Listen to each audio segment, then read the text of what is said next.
Outdoor கிச்சனுக்கு cylinder வாங்கலான்னு வெளியில் வந்திருந்தோம். ஆனால் சிலிண்டர் கேட்டு வச்சுருந்தோம். இப்போதைக்கு ஸ்டாக் இல்லை அப்படின்ட்டாங்க. அதனால் நானும் அவரும் அப்படியே நேராக டவுனுக்கு போய் கொஞ்சம் ஸ்நாக்ஸ் வாங்கலான்னு போயிருந்தோம். எதுக்குங்க இவ்வளோ ஸ்நாக்ஸ்ன்னு நினைப்பீங்க. நாங்கள் சென்னைக்கு போகிறதுனால அங்கே போனால் தம்பியோட ஃப்ரெண்ட்ஸ்லாம் இருப்பாங்க. அவங்களுக்கு சேர்த்தே கொஞ்சம் ஸ்நாக்ஸ் வாங்கியாச்சு. போகிற வழியில் அப்படியே கொஞ்சம் கொஞ்சம் நாங்களும் குறிச்சிக்கிட்டே போவோம். போகிறது காரில் தான் போகலான்னு பிளான் பண்ணியிருக்கோம். போகும்போது அப்புவையும் பார்த்துட்டு வரலான்னு பிளான் பண்ணோம். ஆனால் அப்பு வரானான்னு தெரில. வந்தால் கூட்டிகிட்டு வந்துடலான்னு ஒரு ஐடியாவும் இருக்குது. எதுக்கு நாங்கள் சென்னைக்கு போகிறோம் அப்படின்னா, என்னுடைய பெரிய சன் MBBS முடித்ததுனால சென்னையில் பதியணும் அப்படின்னு சொல்லியிருந்தாங்க. அதனால தான் நாங்கள் சென்னைக்கு ரெடி ஆகிட்டுருக்கோம். ட்ரெயினில் போயிட்டு வந்தால் 2-3 நாள் ஆகிடும் அப்படின்ட்டு நாங்கள் கார்லேயே போகலான்னு பிளான் பண்ணிட்டோம். காலையில் போயிட்டு நைட்டு வீட்டுக்கு வந்துடலாம் அப்படின்ற ஐடியாவில் தான் நாங்கள் ரெடி ஆகிட்டுருக்கோம்.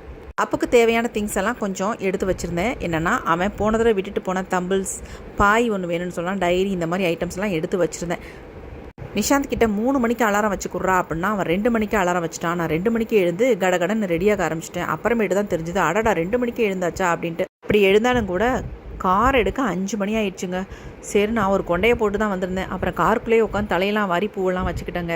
நேராக நாங்கள் திருச்சியை நோக்கி போய்கிட்டு இருந்தோம். காலையில் ஒரு 7 மணி இருக்கும் திருச்சி ரீச் பண்ணோம். அங்கே ஒரு ஹோட்டலில் போய் காலைல டிஃபன் முடிச்சிடலாம் அப்படின்ட்டு நான், அவர், நிஷாந்த் 3 பேரும் நல்லா சாப்பிட்டோம். சாப்பிட்டு ரெஸ்ட் ரூம் போகிறதெல்லாம் போயிட்டு ஃப்ரெஷ் ஆகிட்டு நாங்கள் மறுபடியும் கார் எடுத்தால் கரெக்டாக மதியானம் 1 மணிக்கு நாங்கள் சென்னை ரீச் பண்ணோங்க.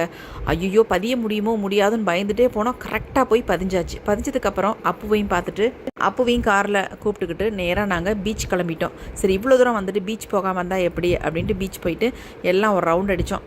கொஞ்சம் நேரம் ஜாலியாக இருந்துச்சு. அதை முடிச்சுட்டு சரி சாப்பிட்லாம், பயங்கர பசியாக இருக்குது அப்படின்ட்டு இருந்த சாப்பாடெல்லாம் எடுத்து வச்சு நானும் அவரும் சாப்பிட்டாங்க.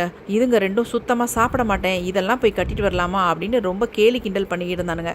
நாங்கள் இதெல்லாம் தொடமாட்டோம்ப்பா, நாங்கள் வெளியில் போய் ஹோட்டலில் சாப்பிட போகிறோம் அப்படின்னு சொல்லிக்கிட்டு இருந்தாங்க.